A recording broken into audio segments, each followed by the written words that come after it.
Un apagón de 7 horas dejó ayer a 900.000 personas en Canarias sin luz, un caos que pone en entredicho la fiabilidad de nuestro sistema energético y que ha desatado un importante malestar social.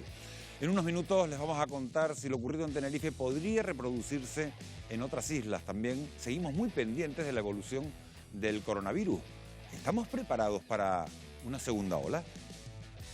Podríamos asumir un repunte más importante que el que se dio en marzo. No se vaya muy lejos, que se lo contamos todo en apenas 5 minutos.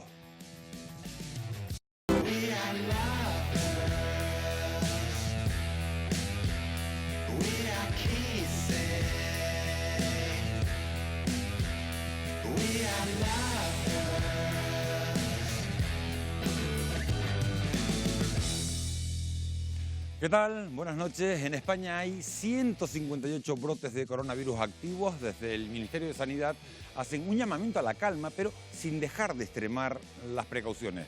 Todas las comunidades autónomas tienen focos activos, incluida la nuestra, Canarias, donde una fiesta privada en Fuerteventura se ha saldado con 10 nuevos positivos. Y en Tenerife se volvió a vivir ayer una jornada de pesadilla. Un segundo cero energético sacudía a la isla en menos de un año. ¿Qué está fallando? ¿Estamos ante un sistema eléctrico canario débil y obsoleto?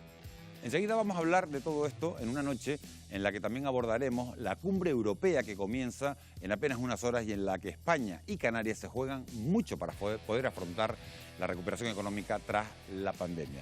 Para tratar estos y otros temas nos acompañan esta noche Jonathan Márquez, que es economista, nos acompaña también Amos García, que es jefe de epidemiología del Servicio Canario de la Salud, nos acompaña y se estrena con nosotros María Mejías, que es economista también. Buenas noches, María.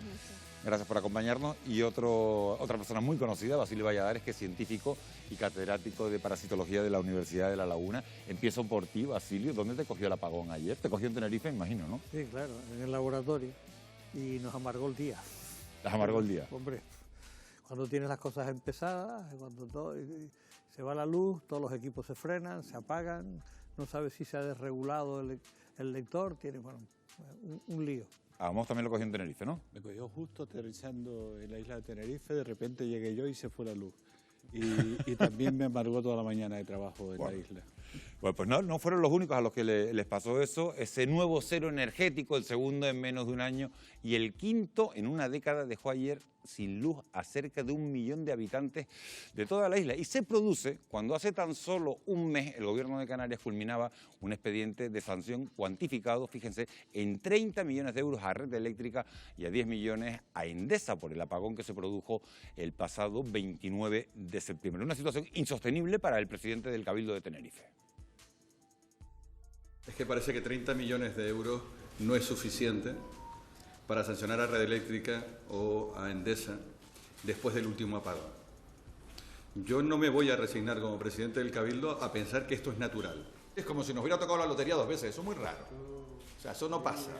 Así que habrá que analizar el problema, habrá que estudiarlo y habrá que tomar medidas, no cuando ocurre el problema, sino antes de que eso pase. Bueno, pues ya lo han visto, el presidente del Cabildo de Tenerife, Pedro Martín, no estaba, lo que se dice, contento. Aunque Red Eléctrica de España, la operadora que distribuye la energía, imputó el apagón a una avería en la central de Granadilla, Endesa no reconoce ese origen y aclara que se tendrá que investigar. Un suceso que nos lleva a preguntarnos si estamos ante un sistema eléctrico canario obsoleto y vulnerable. Para abordar esta situación, esta noche está con nosotros Alejandro González, que es gerente del Colegio de Ingenieros Industriales de Santa Cruz de Tenerife. Muy buenas noches, Alejandro. Buenas noches. En 10 años se han producido 5 ceros energéticos en Tenerife. ¿Por qué este tipo de fallos ocurre en esta isla? ¿Hay riesgo de que sucedan otras? Bueno, los fallos son debidos a numerosas circunstancias. Se debe en primer lugar a la estructura de generación, que tenemos una generación concentrada en un nodo, en este caso en la central de Granadilla, donde acumula gran parte de la potencia y por tanto la producción energética mayoritaria de la isla, con lo cual cualquier incidencia en ella puede provocar lo que sucedió ayer y en septiembre. Tenemos una red escasamente mallada, el itinerario que sigue la corriente eléctrica hasta nuestros hogares, nuestras industrias, es en algunos casos único y en algunos casos pues tiene alguna alternativa. Ese mallado, ese escaso mallado pues provoca también que el riesgo de deseros y de incidencia sea todavía mucho mayor. Y después, bueno, se está hablando de la falta o de un mantenimiento no adecuado, también ayuda debido al ambiente, sobre todo extremadamente agresivo que padecemos aquí en las islas. Las dos centrales térmicas principales de nuestro archipiélago, Granadilla y Barranco de Tirajana, se encuentran en unas zonas de alta corrosión para los metales, ¿no? Entonces el mantenimiento se hace crítico. Entonces, sí. No te he interrumpido, ¿querías terminar? Bueno, hay otros factores también, ¿no? La falta de planificación territorial. Ayer nos sumábamos, evidentemente, a la indignación del presidente del Cabildo y del consejero Balbuena. Y, bueno, aparte de indignarnos nosotros también, nos sumamos y nos alegramos de la toma de decisiones de una auditoría energética, pero creo que debe ir mucho más allá. O sea, ahora mismo no tenemos una planificación territorial consolidada en la isla, ni siquiera se conoce. Desconocemos dónde poder implantar futuros, por ejemplo, almacenamientos energéticos. Pero, Alejandro, la pregunta que nos hacemos todos es ¿por qué pasa solo en Tenerife? ¿Esto se puede reproducir en otras islas del archipiélago? Sí, si tienen la configuración como la nuestra, generación concentrada, escaso mallado de la red, y mantenimientos, bueno, que sin inversiones, bueno, pues lógicamente, claro que el riesgo está ahí, sí. Hay algunas centrales en Canarias, algunas centrales eléctricas, Alejandro, que están en torno a los 50 años de antigüedad. Es el caso de las Caletillas en Tenerife y de Ginamar, por ejemplo, en Gran Canaria. ¿Son obsoletas? ¿El sistema eléctrico canario es vulnerable y necesita de más inversiones?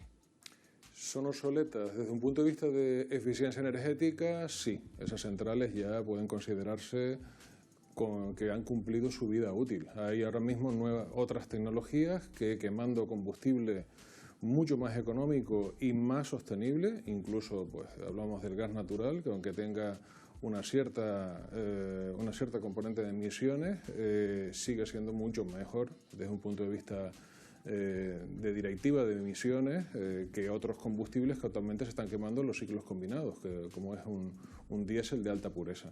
Sí. Garantizar el suministro eléctrico, Alejandro, en Canarias es más complicado, lo sabemos, ya que cada isla tiene un sistema independiente, a excepción de la conexión que existe entre Lanzarote y Fuerteventura, y no podemos recibir energía de proveedores alternativos. ¿Cómo lo resolvemos? Bueno, pues lo primero, empezando con como le comentaba, una buena planificación territorial, que los inversores tengan claro dónde ubicar sus futuras plantas de renovables, que la tramitación administrativa no sea un auténtico infierno. O sea, no sabe usted las dificultades que plantear una línea de alta tensión, un proyecto de alta tensión, un proyecto de una subestación o incluso un parque eólico supone, lleno de obstáculos, plazos eternos y, como siempre, con el no por delante de la mayor parte de las administraciones locales, de ayuntamientos, ¿no?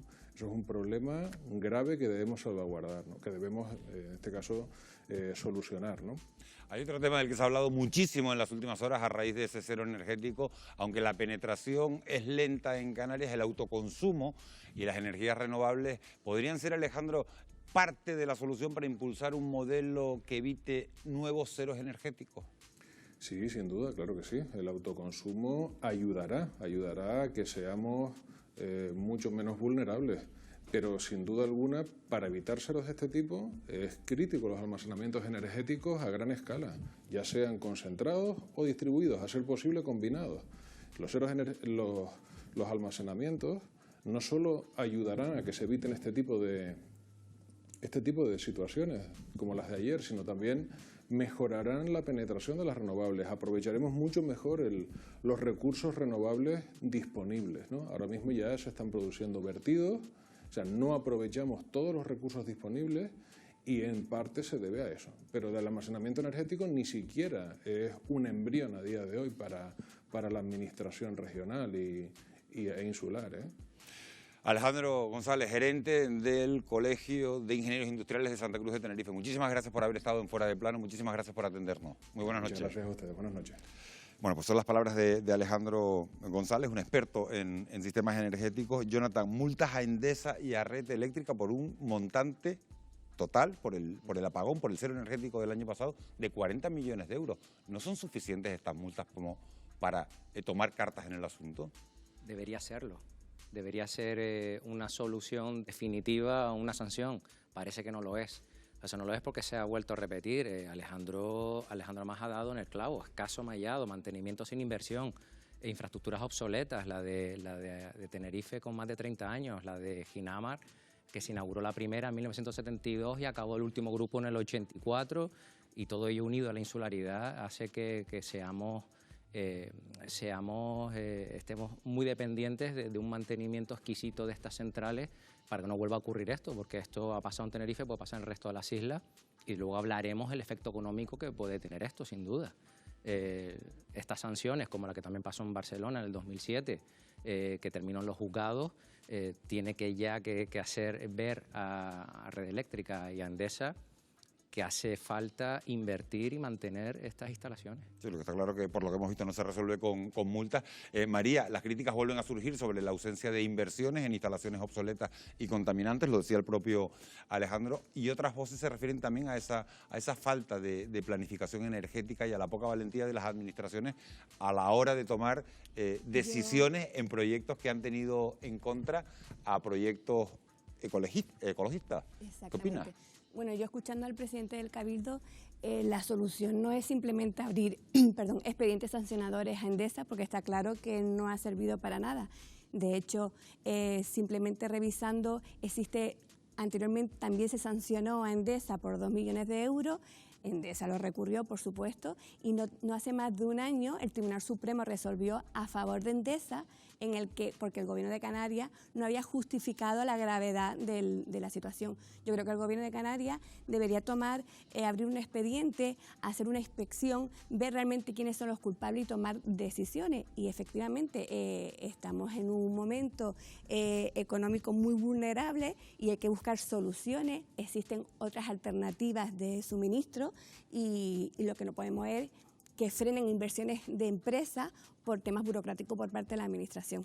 La verdad es que no nos ha podido coger este apagón en un momento peor, ¿no? Porque estamos recuperándonos, saliendo de 3 meses de inactividad de determinadas empresas, los negocios intentan salir adelante y bueno, y a lo mejor tampoco es la mejor imagen que deberíamos dar al exterior en un momento como el que nos encontramos. Sí, grandes establecimientos, grandes instituciones, como puede ser un aeropuerto, un hospital, e incluso grandes hoteles que pueden tener generadores propios y por tanto depender y que no les afecte este seno energético, pero hablamos, por ejemplo, de ese 85% del sector servicios de la economía canaria, que el 85% de estas empresas tienen como mucho 10 empleados, es decir, nuestro tejido empresarial es pequeño, pocos empleados. A ellos les ha afectado este parón, este cero energético. Y eso estamos hablando de pérdidas, si hablamos de hostelería, de 9 horas en el que género se puede haber echado a perder, pérdidas, y después de estar 4 o 3 meses cerrados, es la peor noticia que pueden tener nuestro sector empresarial. Tiendas de congelados, pastelerías, un montón de gente que decía que tenía que tirar todo ese producto. Bueno, pues vamos a seguir muy pendientes de las consecuencias de ese apagón de ayer en Tenerife, pero ahora volvemos al otro gran tema que está marcando desde hace meses la actualidad. En el mundo se superan hoy ampliamente los 13 millones de personas contagiadas y los fallecidos por coronavirus se acercan a los 600.000 en todo el planeta. El epicentro de la pandemia sigue estando en América, principalmente en Estados Unidos y en Brasil. Allí se centran la mayor parte de los casos activos sin que parezca que se pueda frenar su avance. En España hay más de un centenar de focos y la situación se agrava especialmente en Cataluña. Wendy Fuente, muy buenas noches. Tú tienes más datos, una radiografía completa. Así es, vamos a verlos, vamos a ver esa radiografía. Como bien has dicho, el epicentro de esta pandemia se sitúa en América. Nuestro país está registrando las cifras más altas de nuevos contagios diarios desde que finalizó el estado de alarma. Los rebrotes afectan ya a la totalidad del territorio y ninguna comunidad autónoma se libra de ellos. Preocupa, sobre todo, Cataluña, porque el foco de Lleida sigue sin estar controlado, mientras que la situación en el área de Barcelona se complica por momentos. Allí los contagios se han triplicado en tan solo una semana. En Aragón, las autoridades se plantean limitar las entradas y salidas a la ciudad de Zaragoza, donde hay varios casos activos. El gobierno regional pide a sus habitantes que no abandonen la capital. Y en Galicia sigue activo el brote de Amariña, aunque parece controlado. De hecho, la localidad de Burela, una de las más afectadas, lleva 2 días sin registrar nuevos positivos. Con 14 brotes activos, Andalucía sigue siendo la región que registra más focos. La mayoría se concentran en las provincias de Málaga, Almería, Córdoba, Granada y Jaén. Y en Madrid, que fue la comunidad, como saben, más golpeada por la COVID durante estos últimos meses, ya hay 4 brotes activos. En Canarias, una fiesta privada realizada en Fuerteventura ha provocado un rebrote. De momento han dado positivo 11 personas, la mayoría de la misma familia. Todas están aisladas en sus domicilios de Gran Canaria y Fuerteventura. El Ministerio de Sanidad insiste en que la situación en España no se ha descontrolado y recomienda a las autonomías que potencien el sistema de rastreo y que actúen con contundencia ante nuevos brotes para evitar que se produzca un contagio comunitario. Según Salvador Illa, esa es la única forma de evitar un nuevo confinamiento general, una medida que nadie, Miguel Ángel, quiere en estos momentos, tener que volver a encerrarnos. Por ello, no debemos de bajar la guardia y estar muy pendientes de todos esos nuevos contagios y rebrotes. Ninguna comunidad se salva de momento de esos nuevos contagios. La verdad que da pavor y pánico oír eso de... Da mucho respeto. Sí, de volver a encerrarnos, porque, yo no sé si nos tendrían que encerrar a lo mejor en otro lugar, porque no solo en casa, sino si seríamos capaces de sobrellevar todo esto. Los rebrotes están afectando a todas las comunidades autónomas, también a Canarias. Esa fiesta privada de Fuerteventura ha terminado, como decía Wendy, con 11 nuevos infectados. Hay 5 en Gran Canaria y otros 5 en Fuerteventura. Una vez más, un rebrote que se produce, como hemos hablado en las últimas semanas, en un entorno de familiares y en un entorno de amigos. ¿Estos relajamientos pueden llevarnos a una segunda ola del virus? Estos relajamientos, si no los cortamos, pueden llevarnos a una situación no agradable. Yo creo que hay que ser consciente de que los relajamientos son fruto de una confianza. Y la confianza parte del hecho de pensar que ya está todo el pescado vendido. Y no, la pandemia sigue ahí, el microorganismo sigue ahí y por lo tanto no podemos bajar la guardia, no podemos detencionarnos. Y para esto yo creo que fundamentalmente lo que hay es que consolidar 2 líneas estratégicas de intervención. Por un lado, potenciar el músculo del sistema sanitario de tal manera que se pueda actuar rápidamente ante la definición de un caso, rastreando por profesionales a todos los contagios de eso, ir yugulando la posibilidad de expansión del brote, y por otro lado hacer hincapié en la necesidad del ejercicio de responsabilidad que tiene que tener la ciudadanía. El ejercicio de responsabilidad pasa fundamentalmente por hacer caso de las recomendaciones sanitarias, porque mientras no tengamos vacunas, mientras no tengamos tratamientos específicos, lo único que podemos aspirar es a romper los contagios. Y esto se consigue a que ese ejercicio brillante que hizo nuestra ciudadanía cuando el confinamiento ahora se traduzca en uso de mascarilla, lavado de manos, distancia física. Son elementos sencillos y clave. Hay otro elemento sencillo y clave, que es el uso de la mascarilla. Y Basilio, te quería preguntar, porque estás cansado en tu laboratorio de hacer análisis sobre infecciones del coronavirus. El gobierno de Canarias acaba de comunicar que no hará obligatorio el uso de mascarillas en todos los casos, como así lo ha hecho en la mayoría de las comunidades autónomas. ¿Qué te parece? Bien, vamos a ver. Canarias, aunque parece que uno optimista siempre, está muy bien. Y la cantidad de virus circulantes es poca, pero como bien dijimos, no nos podemos confiar porque existe todavía y cualquier descuido se nos puede ir de las manos. Lo de las mascarillas depende ya del comportamiento y de la conciencia nuestra, lo mismo que la higiene correspondiente y lo mismo que la distancia con el resto de las personas. Eso es fundamental, es decir, si nos creemos que esto está ya resuelto, es cuando nos va a pasar lo de Lérida. Y eso es gravísimo. Por lo tanto, aprovechar que estamos fantásticos, porque los casos que hay son los que hay y afortunadamente los brotes que han habido aquí se han controlado. Porque yo no considero un brote, aunque lo he oído poner así en determinados medios, los que vinieron en pateras y que están contabilizados como casos canarios. Pues no, Estos son casos importados, igual que se importa todos los años dengue, igual que se importa todos los años malaria, pero que además están controlados y aislados. Por lo tanto, ese no es un problema.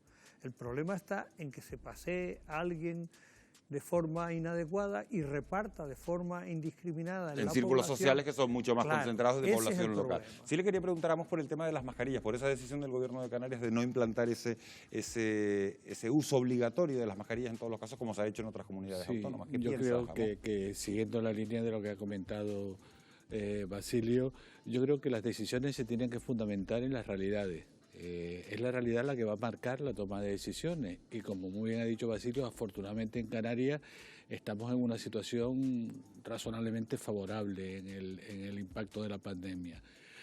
Por lo tanto, una justificación absoluta para tomar una decisión drástica de esas características, en principio la realidad no te la sustenta. Además, quiero recordar que el uso global de la mascarilla, lo que es fruto de un fracaso. Es el fracaso de haber consolidado el uso de las mascarillas en los espacios donde ya está regulada su obligatoriedad. El que se tenga que usar de manera global está fundamentado básicamente en que no se ha conseguido que determinados sectores de la ciudadanía sean conscientes de la necesidad del uso de la mascarilla en esos ámbitos. Digamos, una pregunta que quiero hacerte, porque seguro que se lo está haciendo un montón de gente en su casa. Uno de los ámbitos donde más contagios se están produciendo es en el ámbito familiar. ¿Deberíamos usar las mascarillas también en el ámbito familiar, en esas reuniones que tenemos en casa, que quedamos a lo mejor para comer con nuestros padres, con nuestros hijos, con nuestros hermanos? Ahí, teniendo en cuenta que el 45% de los nuevos contagios se están produciendo en este tipo de reuniones. Te lo voy a poner como ejemplo con una situación personal que me pasó el lunes. El lunes vino mi hijo, el mayor, de Mallorca. Llevaba desde Navidades sin verlo. ¿Cuántos años? No, es mayor, Sí. ya 30 y pico de años. Vino de Mallorca, yo lo vi, tenía ganas inmensas, tanto mi mujer como yo, de abrazarlo, y nos saludamos con el codo.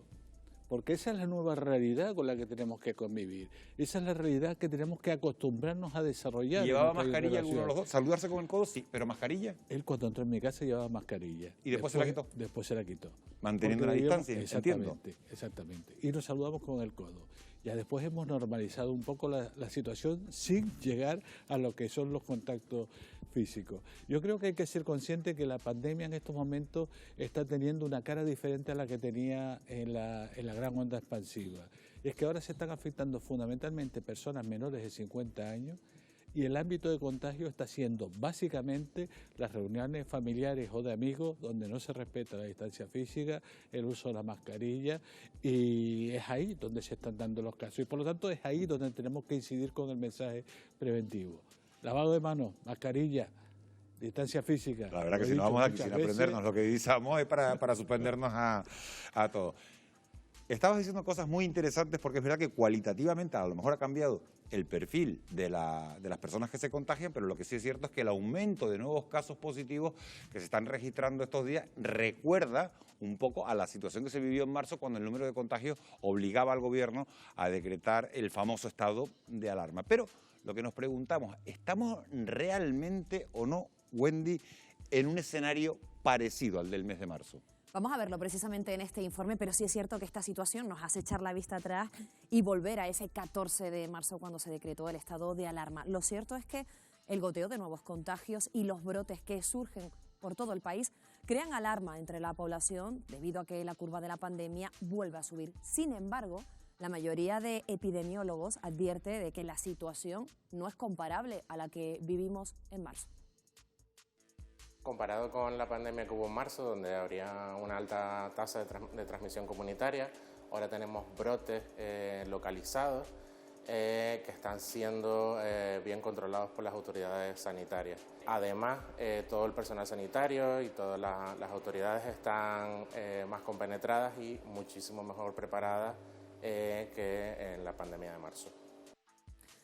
Otra gran diferencia con lo sucedido en marzo tiene que ver con el sistema de vigilancia. Antes solo se hacían análisis a las personas con sintomatología que habían estado en una zona clasificada como de riesgo o que tenían contactos estrechos con personas contagiadas. A este grupo se unieron después aquellos pacientes con neumonías graves cuyo origen era desconocido. Sin embargo, con la nueva normalidad, la prueba se hace a los que manifiestan síntomas y además a todos los contactos de un paciente positivo, aunque estén asintomáticos. Y este es sin duda el punto más discordante entre ambos periodos. Ahora se diagnostican más casos. El hecho de localizar a los asintomáticos es muy importante porque nos permite poner a estas personas en una situación que hace meses no ocurría porque desconocíamos quiénes eran los asintomáticos. En esta situación actual en la que aparecen un brote aquí, otro brote allá, es más sencillo saber o al menos acercarse al número real de personas infectadas, de personas contagiadas y de asintomáticos que tenemos. Y otra diferencia importante, los mayores de 60 años ya no son los más afectados por el coronavirus. La edad media de los nuevos contagiados ha descendido hasta los 46 años en los hombres y 50 en las mujeres. En la actualidad el número de afectados o los pacientes afectados, la mayoría de ellos son asintomáticos, por lo que el rastreo de los mismos se dificulta debido a esta situación. Y además estamos viendo que afecta a individuos mucho más jóvenes que los que afectaban anteriormente, sobre todo debido al confinamiento de las poblaciones de riesgo que tuvimos durante la pandemia. Con todos los matices que existen entre ambos periodos, lo que sí parece claro es que hay que mantener las medidas de seguridad para evitar una nueva ola de contagios. No se puede bajar la guardia. Miguel Ángel, creo que con este informe ha quedado bastante claro algunas de esas diferencias, como por ejemplo el sistema de vigilancia o esa edad media a la que ya afecta el coronavirus. ¿Cuál era? 50 años. La edad media. 50 años, la edad media. 50 años. Ha bajado. Que antes hablábamos de 60 años y ha bajado bastante. Ha bajado 10 años en apenas 4 meses. Gracias, Wendy, por esos datos. Le pregunto a Basilio Valladares, ¿la situación es similar, Basilio, a la que teníamos hace 4 meses? ¿Y cómo es posible que se pase de una media de 60 años de los principales afectados a 50? No, vamos a ver, no es similar. Y se sabía que cuando se volviera del confinamiento iban a haber pequeños brotes. Ha habido un par de casos, como el de Lérida, la parte de Huesca, pues que se han salido un poquito de madre, pero esto se esperaba, eso era normal. Lo que sí es cierto es que se están haciendo bastante más test y de forma, vamos a llamarla más natural. Es decir, nosotros, ¿qué nos está ocurriendo ahora? Pues que viene un familiar de Madrid que se va a quedar con su familia y con sus abuelos y demás, y antes de entrar en la casa y de meterse, pues pasa por el laboratorio. Y van con su receta, porque exigen una receta médica nuestras autoridades sanitarias, y se hace su test, y cuando entra en la casa entra ya sabiendo si tiene o si no tiene. Sí, pero sí, en las últimas 24 horas se han diagnosticado en España más de 500 casos. Eso es normal. No, vamos a ver. Si estamos diciendo que la situación está más controlada, que la situación no tiene que ver con... Pero ¿y las cifras que habían en marzo? ¿Cuántos habían de test diarios? Test no. De contagios diarios. De contagios diarios. Es que las cifras son distintas. Y ahora, antes se centralizaban los test en los hospitales y había un atasque y había un problema y solo se cogían aquellas personas que realmente estaban con unos síntomas y los asintomáticos quedaban totalmente fuera del control. En cambio ahora no, ahora hay una normalidad mayor a la hora de hacer los controles. Es lo que estamos viendo en el laboratorio. Es decir, antes te llegaba el laboratorio, ¡ja! Una tos, un problema, tal, y ahora te llega en el laboratorio gente, ¿y por qué vienes a hacértelo? Porque una de las preguntas, tienes una encuesta que tienes que hacer. ¿Por qué vienes a hacer? No, mira, es que he venido de Madrid, he venido de Barcelona, he venido del País Vasco y necesito, porque mira, mi abuelo tiene 80 años, mi padre tiene no sé cuánto, y bueno, pues entonces hay un control mucho mayor. Es decir, estamos en una situación de caramelo, vamos a decirlo así, y no debemos dejar que se nos vaya de las manos. Le voy a hacer otra pregunta, porque durante los últimos meses, Basilio, hemos hablado, varios estudios decían que el calor podría contener el virus. Sin embargo, estamos viendo, porque estamos teniendo temperaturas superiores a los 30, 35 grados. Para este sábado se esperan casi 38 en Canarias. Estamos viendo que eso no es así. ¿Podemos afirmar que este coronavirus no es estacional? No, vamos a ver. Se decía que si se comportaba igual que los coronavirus que conocíamos, en buena lógica, con el calor disminuiría. Eso era una de las frases que decíamos todos, porque de esto es que lleva 6 meses funcionando el bicho en el entorno donde nos desenvolvemos, es decir, no se sabe. Ahora se sabe bastante más de la inmunología, bastante más de las terapias paliativas que se pueden ir dando, bastante más de todo, incluso hay vacunas que el otro día no, antes de ayer leí que a lo mejor en octubre ya se puede empezar a colocar una de las vacunas de forma general en la población. Yo lo dudo, pero el laboratorio decía... ¿Cuáles son sus cálculos? Mis cálculos, la de todos, a principios de año. Entonces, yo creo que se sabía muy poco y todavía se sigue sabiendo muy poco. Bueno, pero si nos queda claro que no es estacional, porque si estamos teniendo 30 grados, siguen los contagios. En principio parece que no. Sí, ¿Vamos? Yo, si me permite, subrayo lo de la primera información disponible, de decir, si es un coronavirus, lo lógico es que tenga un comportamiento similar y por lo tanto las temperaturas elevadas los pueden ayudar a desactivar, ¿no? Sin embargo, es evidente que eso parece que no es así, que la temperatura no desempeña... Vale, y como no es estacional, entonces habría que plantearse seriamente adelantar la campaña de vacunación de la gripe. Eso es otra cosa.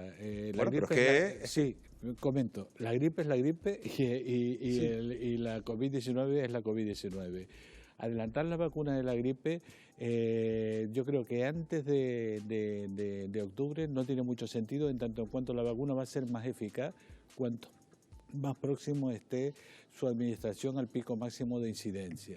Entonces, yo creo que más que adelantar, lo que nos tenemos que meter en la cabeza es que hay que aumentar la cobertura en los grupos diana sensibles a recibir la vacuna. Ese es el objetivo fundamental. No me preocupa tanto el adelantar, sino como el aumentar. Y este año, tiene que ser una obligación clara. La población diana tiene que tener claramente metida en su chip, en su disco duro, que tiene que vacunarse este año frente a la gripe, por muchas causas. Una de ellas, y no menor, es no confundir diagnóstico entre gripe y COVID-19. Otra no menor es que no podemos permitirnos que con las coberturas actuales el número de complicaciones, de ingresos en UCI, de fallecimientos por la gripe son importantes. Si le sumamos a eso los que pueden venir acompañando a la COVID-19, pues lógicamente el escenario es no deseable. Por lo tanto, este año, más que adelantar, aumentar. Aumentar y no adelantar esa campaña de la gripe. O adelantarla en la medida de lo que sea posible. Es que también desde el punto de vista logístico, la disponibilidad de la vacuna va a llegar cuando va a llegar. Es que eso le iba a preguntar si es porque no tenemos vacuna antes de tiempo o porque no conviene. No, lo ideal es siempre vacunar en octubre. Es lo ideal desde el punto de vista también de ganar eficacia y poder en la vacuna. Bueno, pues queda claro ese aspecto. En Canarias, como decíamos, aunque controlados, crecen los casos activos y la inmensa mayoría son leves y las personas contagiadas se encuentran pasando la enfermedad en sus casas. La Consejería de Sanidad del Gobierno de Canarias se ha propuesto no bajar la guardia y se prepara para un posible rebrote.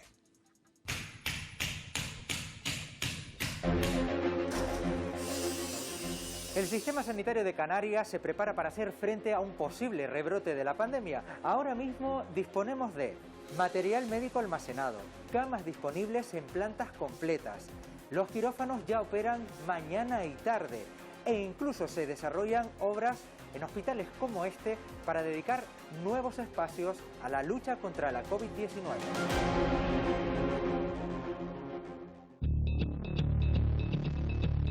Los trabajos avanzan a toda marcha en algunos hospitales como el UC, donde se está reformando el antiguo mortuorio o adaptando varias plantas que permanecían cerradas hace 15 años. Jesús, ¿cuándo van a estar terminadas estas obras con las que van a haber 86 nuevas camas en este hospital? El cuerpo M, que se compone de 42 camas, estará finalizado la próxima semana, mientras que el cuerpo D, en el que nos encontramos actualmente, estará finalizado en la primera quincena de septiembre. ¿Y qué fin van a tener las camas de este edificio? Este espacio está previsto para camas de hospitalización general. Esto es, se desalojarán pacientes, si fuese necesario, del área de hospitalización principal de luz para llevarlos a este espacio, posibilitando el que, si hubiese un rebrote, esos pacientes COVID fuesen alojados dentro del área de hospitalización principal del hospital. Cuando culminen las obras, las nuevas camas se sumarán a las 5.500 existentes para enfermos agudos y las 488 para críticos distribuidas en los hospitales de las islas. Tenemos que tener aproximadamente un 5% de camas disponibles. Luego tenemos otra planta que la podemos liberar en unas 48 horas, con lo que podríamos asumir un repunte más importante que el que se dio en marzo. Las plantas las conseguimos liberar fundamentalmente a base de los pacientes quirúrgicos programados. Es decir, a medida que vamos necesitando más camas de hospitalización, pues los pacientes quirúrgicos se van suspendiendo la cirugía programada. De esa manera vamos redistribuyendo los pacientes en todo el hospital, de manera que los pacientes COVID los ingresamos siempre en una planta aislada y determinada para ello.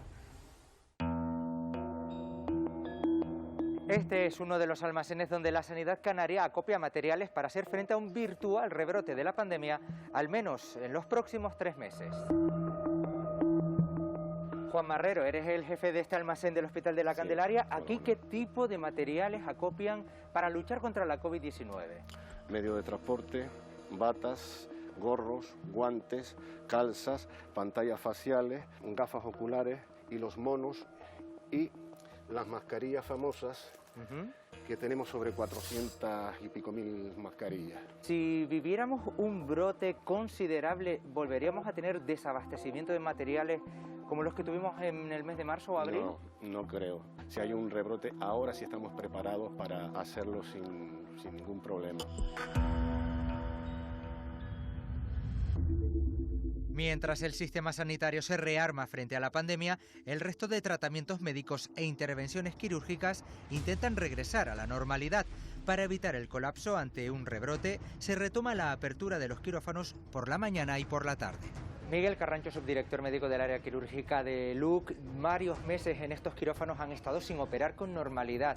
¿Han podido ahora recuperarla a niveles previos a la crisis sanitaria? Sí, la verdad que desde primeros de junio la actividad quirúrgica en nuestro hospital, el hospital universitario, pues realmente se ha normalizado. Obviamente pues la situación como estaba nos ha privado de poder tener esta misma actividad, de manera que cada hospital pues ha ido adaptando su actividad un poco en función de las condiciones derivadas de la afectación del COVID en cada área asistencial, ¿no? Para evitar que todos los equipos quirúrgicos estuvieran en el mismo momento horario, hemos dividido la cirugía también mañana y tarde, pero dentro del turno ordinario, únicamente por evitar que confluyera mucho personal a la vez en la misma área quirúrgica para minimizar cualquier riesgo de contagio que hubiera. Si hubiese un repunte, ¿volvería a verse afectada la actividad en los quirófanos? Obviamente sí, y está establecido, y así el Ministerio de Sanidad pues ha dado unas pautas a la hora de replegarse en la actividad quirúrgica como en otras actividades asistenciales, ¿no? La posibilidad de que haya un repunte de casos coge cada vez más fuerza. Para que las islas puedan afrontarlo con garantías, tendría que tratarse de un repunte de intensidad media. Si pasara de este nivel, la situación se complicaría, según reconocen desde la propia Consejería de Sanidad del Gobierno de Canarias.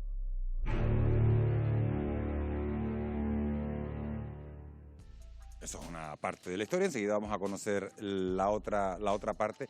Amos, ¿querías hacer un matiz sobre los contagiados leves? Simplemente decir que la inmensa mayoría de los casos se da por debajo de los 50 años, fundamentalmente porque es donde se están cometiendo más los comportamientos inadecuados a la hora de abordar la pandemia. Por encima de los 50 años la población se cuida y los cuidamos porque han sido los más vulnerables y siguen siendo los más vulnerables. El hecho de que la mayoría de los casos se den en estas edades hace que los cuadros que se presentan sean más leves, sean en muchas ocasiones asintomáticos. Pero cuidado, pueden ser transmisores del problema hacia los más vulnerables. Por lo tanto, eso no debemos olvidarlo. Tenemos que evitar que hayan también infectados, por muy leves o asintomáticos que sean los cuadros. Hay que grabárselo a fuego, desde luego. Hemos visto si Canarias está preparado, ¿no?, en ese reportaje de nuestro compañero José Denis para una segunda oleada, un segundo brote. Vamos a conocer también la realidad que están viviendo los profesionales sanitarios y para eso vamos a hablar con Levi Cabrera, que ha estado con nosotros algún día, es secretario general del Sindicato Médico de Tenerife. Señor Cabrera, muy buenas noches. Hola, buenas noches. Queríamos preguntarle por su percepción. ¿Los hospitales, los centros de salud tienen material de protección suficiente para afrontar un posible repunte del número de casos en Canarias? Bueno, ahora mismo es fundamental que la atención primaria funcione bien. Está habiendo problemas de listas de espera para ver al médico de familia y al pediatra de atención primaria, con lo cual hay que tomar medidas urgentes a corto plazo para reforzar todos aquellos sitios donde hay un retraso en que la accesibilidad a la atención primaria se vea resentida. Es verdad que se ha optado por el tema de la protección de hacer muchas consultas telefónicas, no presenciales, y esto a veces ha dificultado también la accesibilidad de los pacientes. Es básico que la atención primaria funcione óptimamente, con lo cual hay que reforzar el tema de las contrataciones ahora en las vacaciones. Es verdad que hay un problema de falta de especialistas de atención primaria, como son los médicos de familia y los pediatras, pero es fundamental tener la atención primaria a punto y con el máximo rendimiento. Hay quejas de que hay en determinados servicios falta de algún tipo de material de protección, pese a que se dice que hay suficientemente, hay que usarlo adecuadamente, sobre todo lo que son las batas y los delantales, ¿no? Mascarillas hay, pero hay alguna deficiencia que debe hacerse un uso adecuado, sobre todo en las unidades de cuidados intensivos. Levi, el sector sanitario ha sido muy castigado por el número de contagios durante estos últimos meses. ¿Podrían soportar ustedes una nueva ola de contagios? Desde luego, si vuelve al nivel que estuvimos marzo y abril, estresaría muchísimo el sistema sanitario. Como están comentando los contertulios, el escenario es diferente, digamos, la virulencia ha bajado, no es lo mismo, estamos mejor preparados, es verdad. Los protocolos más activados, hay más formación y evidentemente no estamos en el mismo escenario que en marzo y en abril, con lo cual vamos a afrontarlo mejor. Soy optimista, creo que vamos a hacerlo bien. En Canarias sobre todo se está preparando y la estrategia de control parece que está funcionando, pero hay que vigilar todos estos puntos. También una queja que hay es el tema de los PCR, sobre todo en los hospitales. Para no hacer un mal uso de los equipos de protección individual y considerar positivo a cualquier persona que entra, por ejemplo, en urgencias y va a necesitar cirugía, hay que hacer los PCR a todos esos pacientes, porque se está esperando a que ya la indicación quirúrgica sea inminente para hacer el PCR, lo cual eso se retrasa porque se tarda entre 5 y 7 horas en tener resultados. Hay que reforzar los equipos de microbiología y análisis clínicos porque tenemos algunas quejas los fines de semana en que se tardan en tener los resultados de los PCR para la actividad que se hace tanto en urgencias como en medicina interna, neumología, sobre todo la actividad urgente. Hablando de los medios que necesitan, ustedes desde el sindicato Levi han denunciado también el exceso de interinidad de los trabajadores sanitarios en este archipiélago. Sí, tú sabes que históricamente nos hemos quejado de eso porque somos la peor comunidad autónoma que ha gestionado lo que es la estabilidad de los profesionales. Hay médicos que están con contratos concatenando cada 6 meses, algunos más de 10 años, hasta 15 años, y no tienen la plaza creada. ¿Y hay solución los que tienen para la plaza eso? Están inestables también. ¿Hay una próxima solución para eso, Levi? Hay soluciones, lo que hay es que sentarse, negociar, poner a trabajar a la Dirección General de Recursos Humanos y sacar para adelante el tema. Hay unas propuestas estos días que han pactado los grupos parlamentarios del Gobierno de Canarias de poner una solución con una OPE extraordinaria que tiene que ser nacional, que tiene que ser coordinada con otras comunidades autónomas, de tal manera que en la fase de concurso se pueda puntuar más el servicio prestado en la comunidad autónoma en la que estás trabajando. Para que eso sea constitucional tiene que ser en todo el Estado, de manera que así se previene que haya traslado masivo de profesionales de unas comunidades a otras e intentar estabilizar a los que llevan muchos años ya trabajando y que se merecen esa estabilización por todo este esfuerzo y profesionalidad que tiene y que en Canarias sobre todo se han hecho 3 ofertas de empleo en los últimos 35 años. Sí. Le voy a pedir brevedad en la última pregunta, una noticia que se conocía hoy. Canarias ha decidido esta tarde no hacer uso obligatorio de la mascarilla en todo momento. Asegura el Gobierno que la situación actual no requiere esa medida. Levi, con brevedad, ¿crees que hay que esperar a que aumenten los contagios para tomar una decisión de este tipo? Hombre, como estaba oyendo antes, Jamón, hay que adecuar las decisiones al escenario en el que estamos. Ahora mismo en Canarias la contagiosidad está más controlada, con lo cual la solidaridad y concienciación de la población canaria quizás es más alta, se está usando adecuadamente la mascarilla y eso ha evitado que no tengamos tantos rebrotes como en el resto del estado. Con lo cual, si se sigue siendo responsabilidad, lavado de manos, no tocarse la cara y mantener la distancia de seguridad y en los casos que hay que usar la mascarilla, usarla, yo creo que vamos a tener un buen control de la pandemia en Canarias. Levi Cabrera, secretario general del Sindicato Médico de Tenerife, muchísimas gracias por haber estado con nosotros en Fuera de Plano, muchísimas gracias por atendernos a esta hora de la noche. Siempre es un placer, buenas noches. Gracias a Levi Cabrera, hablaba Levi Amos, el Sindicato Médico reclama más medios en Canarias para poder hacer frente a un posible repunte. ¿Creen que debería hacerse un mayor esfuerzo en las contrataciones de sanitarios? Desde luego la atención primaria hay que reforzarla claramente, es el baluarte fundamental que tenemos en el ámbito de las intervenciones, no solo ya frente a la pandemia, sino frente a la inmensa mayoría de los problemas de salud que sufre nuestra ciudadanía. Yo creo que hay que hacer un esfuerzo para potenciar la atención primaria.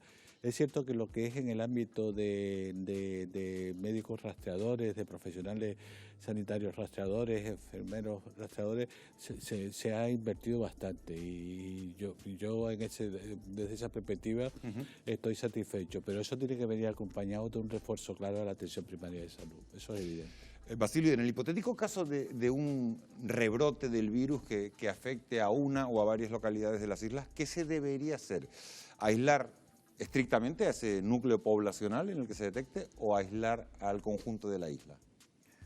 No, hay que impedir que sea una cosa generalizada y cerrar una isla. Se puede hacer y se debe de hacer una serie de controles en donde uno puede ir viendo la posibilidad de un brote y del aumento del brote. Se están haciendo en otras poblaciones. El Ministerio de Transición Ecológica ha dado la friolera de 2 millones de euros a una empresa para que se dedique a analizar los efluentes de las aguas negras antes de entrar a la depuradora para calcular la posibilidad de un aumento de los brotes, y se está haciendo. Luego, por otro lado, está la cobertura o el cuidado que las empresas tienen que tener de sus empleados, y si distintas empresas están haciendo a sus empleados, y aparte de llevar las normas de las que las estamos hartos de repetir, de distancia, mascarilla y higiene, pues están haciendo análisis de tipo aleatorio o a todos para ir comprobando la presencia o ausencia de coronavirus. La incidencia en Canarias es bajísima, te lo digo porque nosotros lo estamos haciendo y te llega una empresa completa y encuentras uno o no encuentras ninguno, con lo cual puedes perfectamente hacer los aislamientos y demás. El pensar en que tenemos que volver otra vez a aislar todo por completo, yo me parece que es algo tan duro que debemos hacer los esfuerzos para hacer los controles antes que eso se llegue a dar. Se puede hacer esos controles preventivos. Bueno, creo que nos deja más tranquilo. Vamos, una pregunta y una respuesta que te voy a pedir en un minuto. En estos momentos hay algo, como se mide en la sanidad, que son las listas de espera. En este momento se está recuperando el número de intervenciones quirúrgicas en nuestro archipiélago, pero bueno, un nuevo repunte del coronavirus frenaría esas operaciones. ¿Sería un golpe mortal, como digo, para las listas de espera? Sería un golpe duro.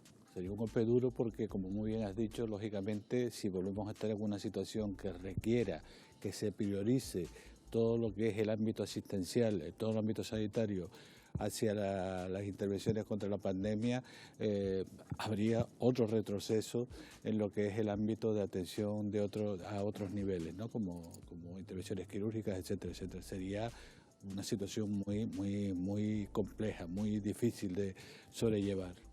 No un golpe mortal, gracias por la brevedad, pero sí muy compleja. Nos vamos a ir a publicidad, fíjense, solo 3 minutos, pero a la vuelta les vamos a hablar de otro tema muy importante. Hablábamos antes de las reuniones familiares, pero los centros de trabajo son otro de los principales focos de contagio del coronavirus. ¿Se están tomando suficientes medidas para evitar nuevos brotes? Nos vamos, pero regresamos y se lo contamos en solo 3 minutos.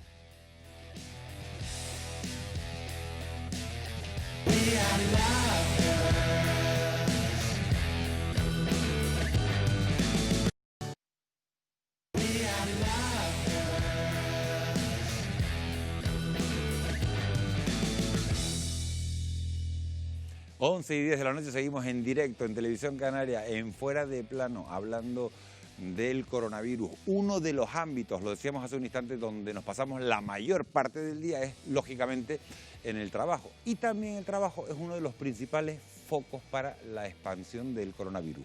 Según los datos estimados por la OCDE, el 56% de los trabajadores españoles desarrolla su actividad en un entorno donde existe riesgo de contagio. Presten atención al siguiente reportaje. El 56% de los trabajadores españoles desarrolla su actividad laboral en riesgo de contagio por COVID-19. Para intentar cambiar esta situación, el Gobierno controlará a las empresas en el cumplimiento de las medidas de seguridad y salud para prevenir el coronavirus. Quien no las respete se enfrenta a multas de entre 2.046 y 41.000 euros. Estamos hablando de desinfección de mano y de superficie, gel hidroalcohólico o alguna sustancia desinfectante. Estamos hablando de mantener la distancia de seguridad. Actualmente ya parece ser que, según la evidencia científica, con 1,5 metros es suficiente. El uso de la mascarilla, como no, cuando no se puede mantener esa distancia de seguridad. Y también el tema de ventilación, especialmente cuando se vuelve a reabrir un centro de trabajo. Otra de las medidas es el evitar aglomeraciones en las entradas, la salida de los centros de trabajo. Los inspectores de trabajo son los encargados de vigilar y garantizar el cumplimiento de la normativa y, en caso de ser necesario, sancionar a aquellos empresarios que incumplan las medidas. Es necesario que se nos den medios materiales, que se refuerce y que se fortalezca la Inspección de Trabajo y Seguridad Social, porque de poco sirven las leyes si no van acompañadas con un refuerzo de quienes estamos en la calle y de quienes estamos para comprobar que se cumplan con la normativa y que se garantice la seguridad y la salud de los trabajadores. Son varias las denuncias que se han puesto contra empresas de las islas por no cumplir con las medidas específicas contra la COVID-19. Es el caso de María, una trabajadora del sur de Tenerife, que asegura haberse sentido desprotegida en su puesto de trabajo. ¿Cuál fue la situación o la realidad con la que tú te encontraste cuando la empresa convoca a los trabajadores para esa reapertura?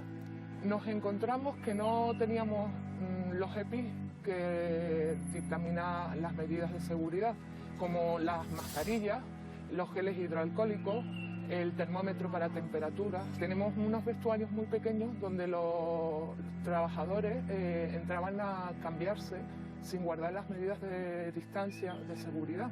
Y aparte venían trabajadores de sus casas ya con los uniformes puestos, que sabemos que eso no se puede hacer. María, ¿y un trabajador que se encuentra en esta situación, cómo se siente? Hombre, se encuentra desprotegido porque en sí tienes miedo. Hemos contactado con la empresa en la que trabaja María para conocer su versión, pero no han querido ofrecer declaraciones. En la otra cara de la moneda están las empresas que sí se toman en serio la aplicación de unas medidas que evitan la propagación de la COVID-19. Hablamos con la responsable de una de ellas. Claudia, responsable de Recursos Humanos de Compañía Cervecera de Canarias. ¿Cómo una empresa de estas características se ha adaptado a la situación y ha implementado esas medidas de seguridad y salud para prevenir la COVID-19? Pues mira, en Compañía Cervecera hemos resumido las medidas preventivas contra el COVID en un decálogo, en 10 medidas fundamentales. Las dos primeras son las centrales, las que entendemos son compartidas por todo el mundo, que son la distancia física de 2 metros y la higiene de manos. Higiene de manos, bien sea con jabón o con gel hidroalcohólico como el que tenemos aquí. De la distancia física de 2 metros, pues tenemos el uso de mascarillas, siempre y cuando esa distancia no se pueda respetar, y el control de los aforos de los espacios de trabajo para evitar las aglomeraciones. Además de la higiene de manos, como comentaba antes, tenemos la higiene de los puestos de trabajo y además tenemos la ventilación. Claudia, hablamos de estas medidas aquí en la oficina, pero ¿también se han aplicado en la fábrica? Por supuesto, incluso con mayor rigor. Fíjate que las fábricas, los centros de producción, no pararon durante todo el confinamiento y en esos sitios lo que decidimos, además de las medidas que acabo de comentar, son el control de temperaturas en las entradas a los centros de trabajo para confirmar que la persona no tenía fiebre y además hemos puesto en marcha unas medidas preventivas de cuarentena. Juanjo, ¿tú cómo te has sentido como trabajador de la Compañía Cervecera de Canarias?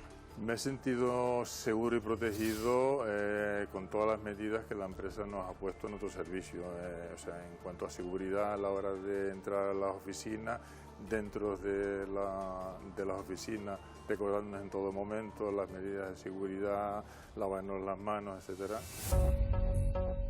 Los sindicatos han recibido con los brazos abiertos las nuevas medidas de control aprobadas por el gobierno. Con ello, esperan que se salvaguarde el bienestar de los trabajadores.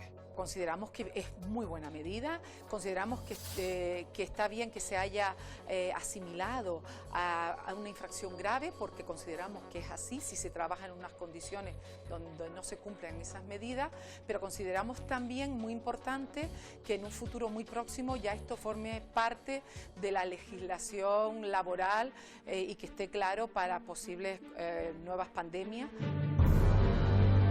El compromiso no es solo de las empresas, la responsabilidad para evitar contagios también incluye a los trabajadores que en todo momento deben mantener las precauciones y no bajar la guardia ante el coronavirus.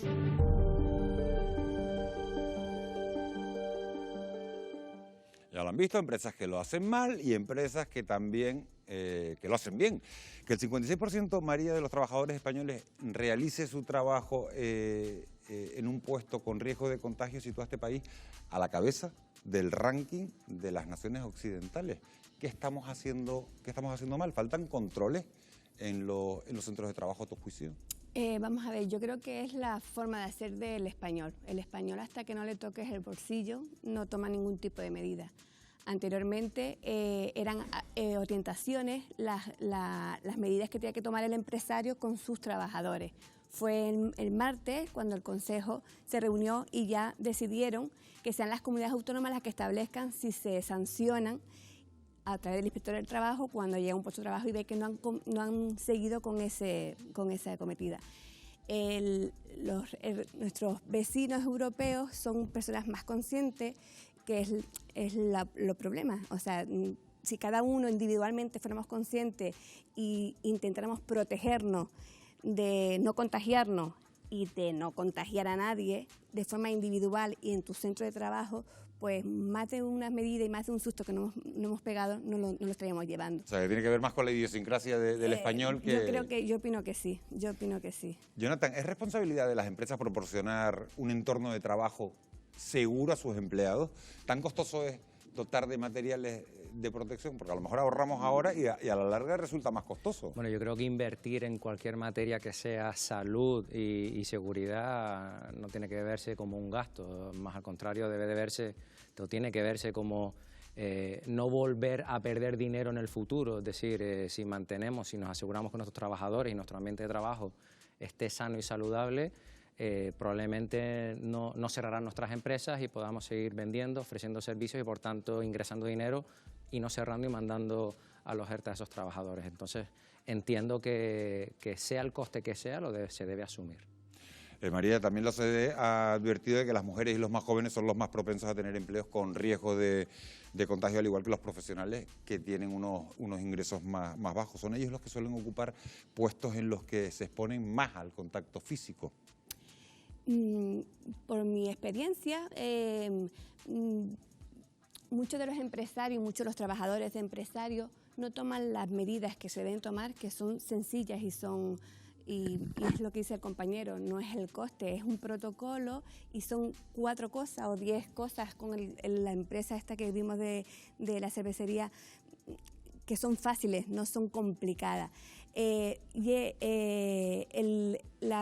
perfil de la persona joven piensa que a él no le va a pasar. Es como sabemos todos que si vas conduciendo no puedes coger el móvil y oyes el mensaje del WhatsApp y vas a coger el móvil y eso es un peligro. Pues esto igual, piensa que no te va a pasar, que aquí no hay contagio, aquí no hay virus y el empresario es el que se tiene que preocupar de hacer un protocolo, de estar encima de esos trabajadores, porque es el que tiene responsabilidad de mantener la seguridad de sus empleados, porque si un empleado se contagia, aparte de cerrar, la demanda que te puedes plantear por no haber realizado ese protocolo puede ser peor que comprar una mascarilla, unos gel y poner unas mamparas en los mostradores. Hay otro foco de contagio, estábamos hablando del trabajo, María, y hay otro foco de contagio que se está protagonizando por parte de los turistas, sin mascarilla y sin distancia de seguridad. Así disfrutan de sus ansiadas vacaciones algunos turistas que llegan a nuestro país. Existe miedo entre la población local a la posibilidad de que aumenten los contagios con la llegada de esos visitantes, pero también impotencia que en alguna ocasión se ha traducido en altercados como los ocurridos en Magalú, en Mallorca.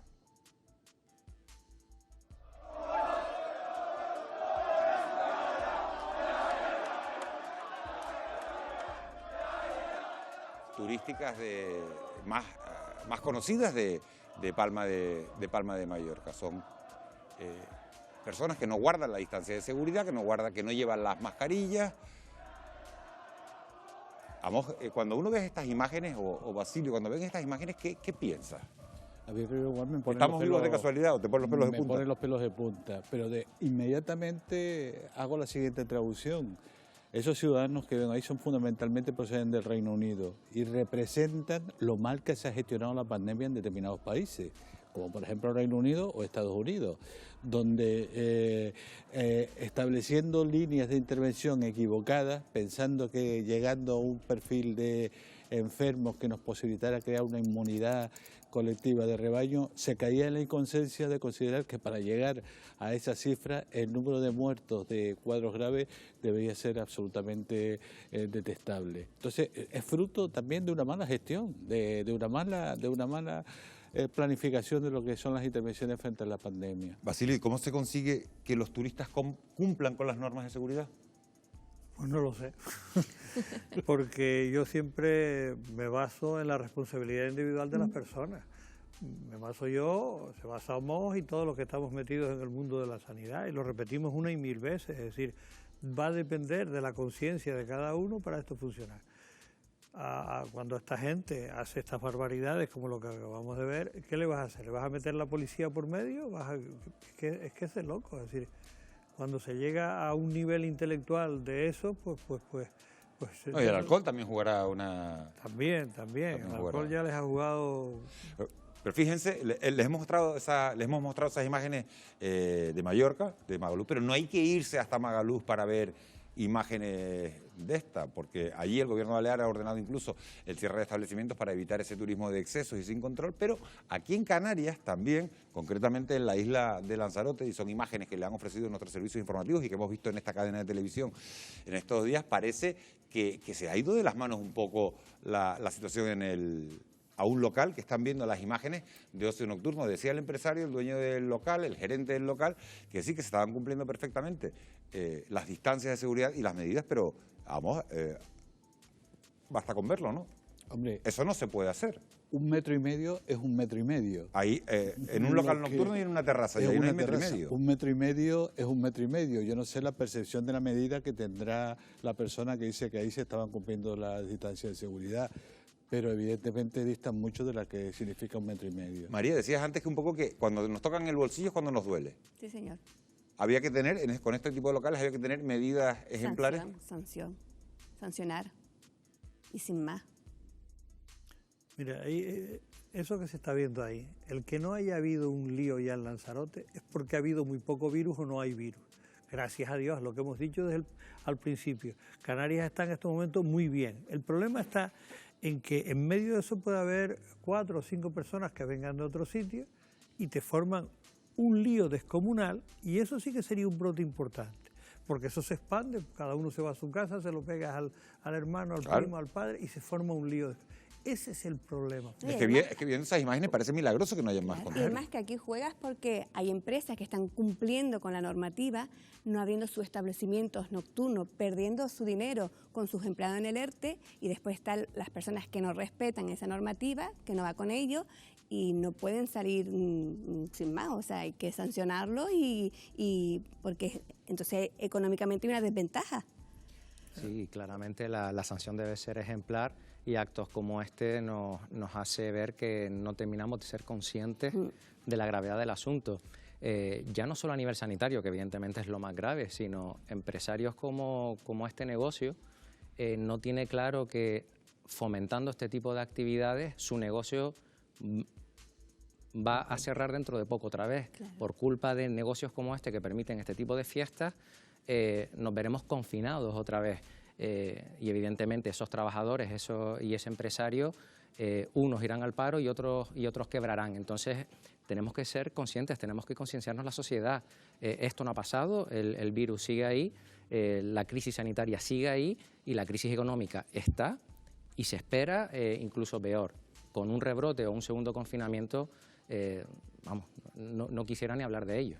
Entonces, evidentemente hay que hacer un llamamiento a la responsabilidad. Claro, a la responsabilidad y a esas sanciones de las que hablaba María. En locales como este se mezcla, en un territorio como Canarias se mezcla la población local con algunos turistas. Y el presidente del Gobierno de Canarias, Ángel Víctor Torres, sigue defendiendo la realización de pruebas PCR en los países de origen a esos turistas, algo que comparte el resto de regiones ultraperiféricas de la Unión Europea. Está previsto que celebre la propuesta para debatirla en esa cumbre que comienza mañana. ¿Ambos lo conseguirán?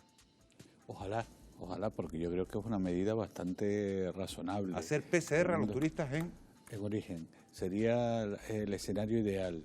Yo lo veo complicado en el contexto de lo que es la Unión Europea, pero como medida de intervención me parece que es razonable. Sí, sería deseable, pero yo dudo mucho que se vaya a conseguir. Es que hay países... ¿Con eso usted disminuiría el riesgo de rebrotes, Basilio? Hombre, claro, por lo menos los casos importados se impedirían. De todas maneras, yo soy muy pragmático en estas cosas, ¿no? El problema lo tendremos que resolver nosotros aquí. Y tenemos que llevar los controles con la calidad que hay que llevarlos y con la visión que hay que hacerlos aquí. Proteger a nuestra población, y cuando venga tendremos que controlar, aunque sea a distancia, sin que se encuentren vigilados, tendremos que controlar los hoteles y demás, y para eso hay métodos y hay que emplearlos, y en algunos sitios se han hecho experimentos. Vamos, lo que hicieron los valencianos con los de las aguas residuales ha sido francamente un avance importante, porque a través de esos colectores son capaces de ubicar la zona, es decir, no todo Valencia, no, en tal sitio, la zona concreta, en tal otra, la zona concreta. Vale, y a partir de ahí se puede hacer, ir buscando que son los hoteles, en los hospitales, en los colegios.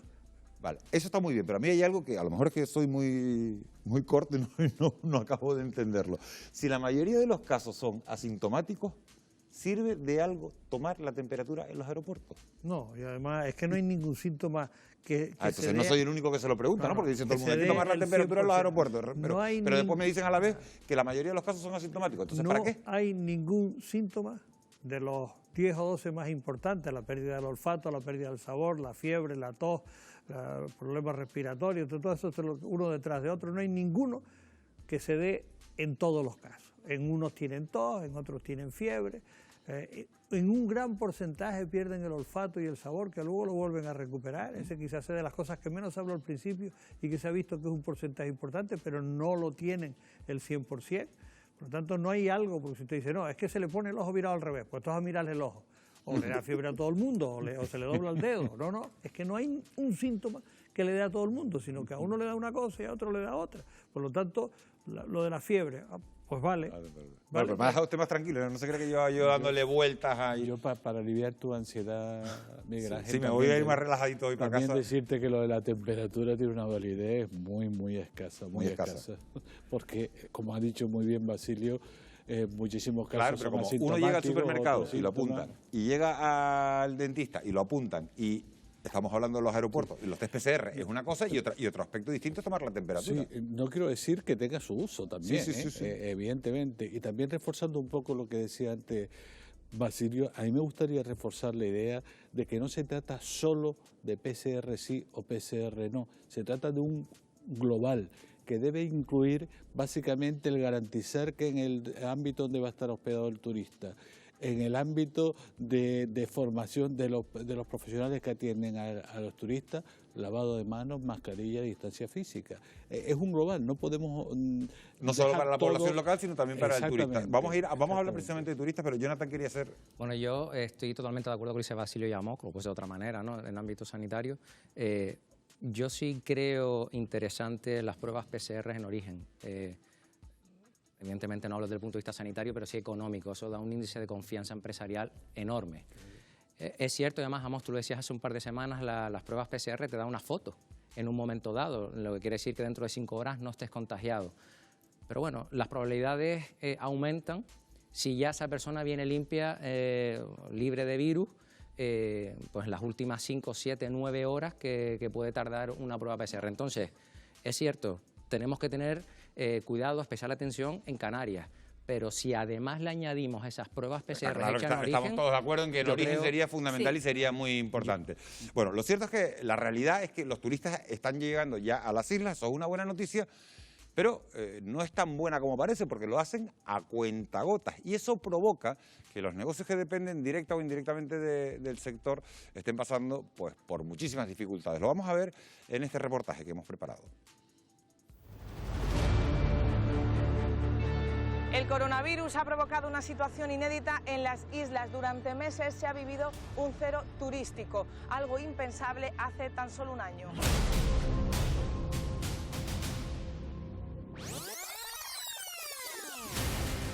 Canarias cerró el año 2019 con más de 13 millones de turistas internacionales. Reino Unido y Alemania aportaron el 50% de estos visitantes. Solo en julio llegaron a las islas procedentes del extranjero más de 1 millón de personas.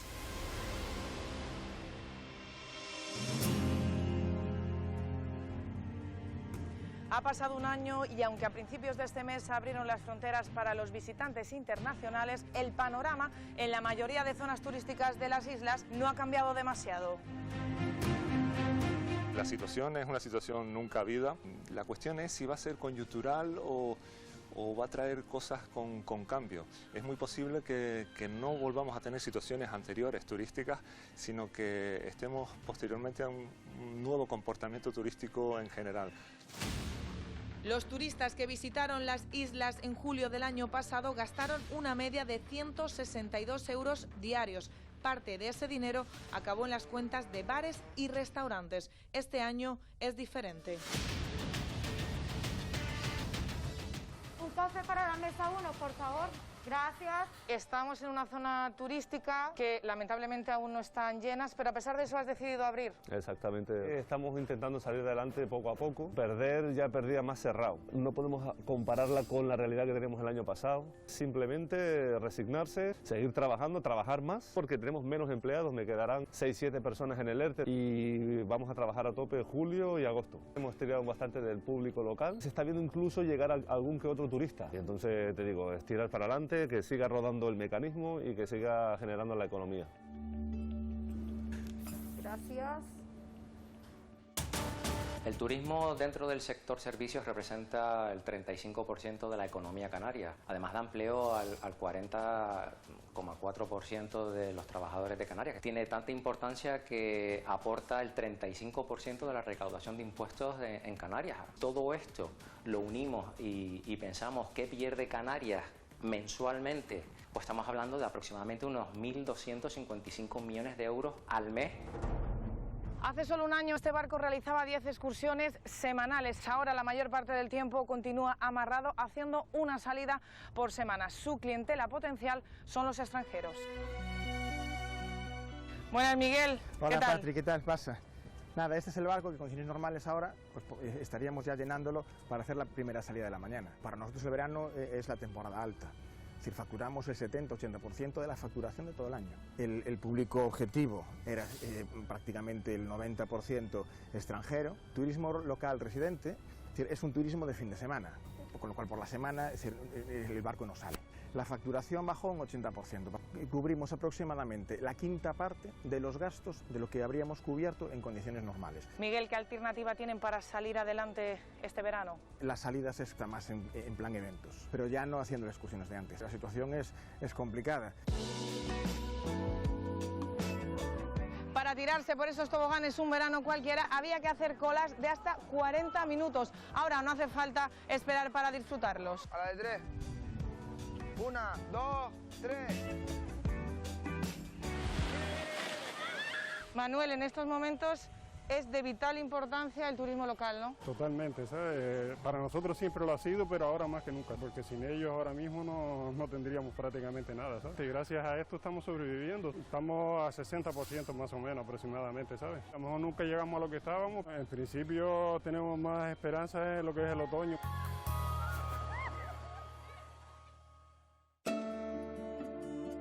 La recuperación del turismo va a ser lenta. Ahora digamos que estamos en una fase simplemente de reapertura y realmente nos jugamos digamos, el futuro económico de Canarias en el próximo invierno. Tendremos una población europea que apenas ha viajado este verano y que el deseo de viajar sigue siendo algo muy importante en amplios sectores de la población europea, de modo que hay que, yo creo que tener esperanza de que el próximo invierno pues pueda realmente ser un momento en el que podamos ya hablar claramente de recuperación turística. La COVID-19 ha obligado a Canarias a hacer un parón en su principal motor económico. No existe certidumbre de cuándo volveremos a retomar el 100% de la actividad. Muchos establecimientos seguirán cerrados este verano con la vista puesta en otoño, con el inicio de la temporada alta en Canarias. Bueno, pues parece que el temor a los rebrotes va a ser desde luego una constante este verano, pero parece que el turismo empieza a articular su nueva normalidad. De hecho, María, se prevé que en Canarias la mitad de los hoteles estén abiertos en el mes de agosto y los empresarios esperan una ocupación en torno al 30 o al 50%. ¿Va por buen camino la recuperación? Es adaptarse a la nueva situación de vivir del turismo local, que está claro que no puede satisfacer la facturación que estaba acostumbrada a tener esos grupos hoteleros y esos establecimientos. Pero la verdad es que el empresario canario es un empresario valiente. Prefieren, hemos visto, abrir con menos recursos humanos, manteniendo los otros trabajadores en el ERTE, pero ver un poco cómo se va moviendo la economía, porque si todos nos quedamos en nuestras casas, pues esto se muere. Y yo creo que sí, que de hecho los grandes hoteles, lo sé por amigos que trabajan, parte de los compañeros siguen en el ERTE, otros van trabajando, y todos con ganas, con ilusión de trabajar, y una incertidumbre. Bueno, hay muchos empresarios que han hecho que tienen 4 hoteles y que de repente han dicho, bueno, vamos a abrir uno, llenamos uno y a medida que vaya incrementándose la demanda, van abriendo los demás. Porque medir los turistas que vayan a venir, es que no se sabe. Es que es complicado, y por eso le iba a preguntar a Basilio o a Mos si los brotes que se están dando en España y que estamos viendo todos estos días y que hemos mostrado al inicio del programa, podrían llegar a espantar a los turistas, gente que tenía contratado un paquete de vacaciones y que digan, oye, estoy viendo los brotes, no voy, me quedo en casa. O me quedo en casa o me voy a otro lado. Pues posiblemente. Por eso estamos tan contentos de cómo va Canarias. Esperemos que digan, bueno, pues no voy a Lérida, pero me voy a La Gomera. Sí, pero claro, ves lo de Fuerteventura y tampoco te quedas como muy contento, ¿no? O ves lo de Lanzarote y tampoco te quedas muy contento. Lo que te puedo asegurar es que a un turista americano no le va a preocupar lo más mínimo el venir a Canarias, ni a un brasileño, ni a un latinoamericano. Nos tendría que preocupar a nosotros, ¿no? Efectivamente. De esa perspectiva yo estoy también de acuerdo con Basilio. Afortunadamente lo que tenemos que hacer es seguir trabajando, seguir controlando la transmisión para evitar que el factor de brotes pueda desencadenar aquí una situación indeseable como la que están teniendo en otras zonas del país, para evitar desde esa perspectiva impactar a los turistas. Y que la gente venga con seguridad y con tranquilidad. Tenemos que vender la seguridad sanitaria que hemos tenido todo este tiempo, tiene que volver a ser bandera en Canarias. Yo creo que en eso estamos todos de acuerdo. La imagen que se está dando en estos momentos de Canarias al exterior es buena, la imagen que se dio con el control del H10 fue buena y la situación, bueno, pues de momento en este archipiélago está controlado. Pero vamos a ponernos, Jonathan, en el peor de los escenarios, porque yo siempre digo que hay que estar preparado para lo peor. Si se produjera una nueva oleada del virus después del verano, como están señalando algunos expertos que dicen, bueno, que no es un virus estacional, que puede llegar en octubre, ¿qué podría ocurrir con la recuperación en ese escenario? ¿Cuánto, y es la pregunta que quiero hacerte, podrían aguantar nuestras empresas? Bueno, pues las estimaciones que tanto el Banco de España, el FMI, el Banco Central Europeo manejan siempre 3 escenarios. Uno que es una relativa normalidad, otro un término intermedio y otro más pesimista, ya hablando de un segundo confinamiento, un rebrote. Estamos hablando de unas reducciones en nuestra economía en torno a un 15%. Al inicio de la pandemia hablábamos de un 5%. A medida que íbamos viendo cómo estaba evolucionando este problema, ya el FMI le puso cifras, pues casi un 11%. Si ahora nos vamos a un 15% y por tanto simplemente trasladamos esos datos a los que sabemos hoy en día de lo que ha ocurrido exactamente, pues no hablamos de ERTE, hablamos de pérdidas de empleo directamente, hablamos de quiebras de empresas, hablamos de concursos de acreedores, hablamos de una excesiva deuda pública de España, un déficit enorme, hablamos de un desastre económico. Entonces, volvemos a lo de siempre, tenemos que tener la seguridad de que nuestra economía está sana, de que nuestros hoteles están sanos y sobre todo que los que vengan también estén sanos.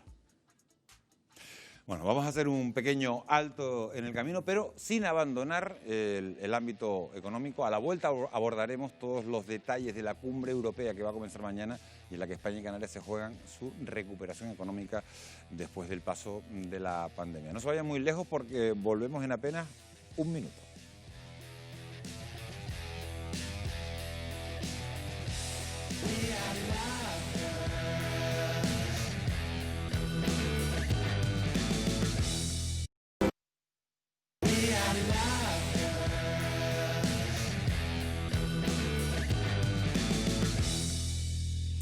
Seguimos en directo en Televisión Canaria. Comienza una cumbre crucial en la Unión Europea. En tan solo unas horas, los 27 Estados miembros van a iniciar un intenso debate para decidir cómo repartir el fondo para la recuperación propuesto por Bruselas y también las bases del nuevo presupuesto comunitario.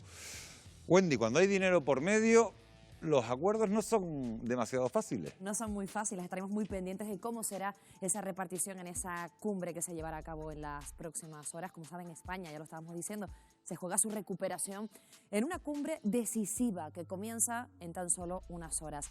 El Consejo Europeo se reúne para debatir el reparto de los 750.000 millones de euros destinados a la reconstrucción tras la pandemia y del que nuestro país podría recibir 140.000 millones. También se discutirá el próximo presupuesto europeo, dos aspectos de los que Canarias estará muy atenta. Pero antes hay que salvar muchas asperezas entre los socios comunitarios. Las diferencias son de tal magnitud que han provocado la división en dos bandos. Por un lado están los países del norte, encabezados por Holanda, Austria, Dinamarca y Suecia. Pretenden que estos fondos no salgan gratis, es decir, que sean préstamos a devolver y a cambio de reformas que deberán acometer los estados que se beneficien. De hecho, el primer ministro de Holanda, Mark Rutte, ya ha advertido a Sánchez que por cada euro prestado tendrá que hacer reformas. Una actitud férrea que ha vuelto a mostrar durante una gira que el presidente español ha iniciado esta semana por varios países europeos y en el que el holandés ya le ha adelantado que el acuerdo no será fácil. De la otra parte están los países del sur, que son los más golpeados por el coronavirus y los que más recursos recibirán de este fondo. España, Italia y Francia apuestan por que la mayor parte de las partidas sean transferencias directas y no en forma de préstamo. Y nada de reformas, de las que no quieren ni oír hablar y que tanto recuerdan a los drásticos recortes que Bruselas impuso a nuestro país en la anterior crisis. Además, pretenden que el fondo se apruebe cuanto antes para poder afrontar el impacto de la pandemia. Así lo expresaba Sánchez en este tuit tras la reunión con el presidente holandés. Es vital lograr un acuerdo.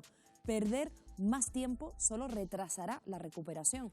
Necesitamos una respuesta acorde a la magnitud de la pandemia.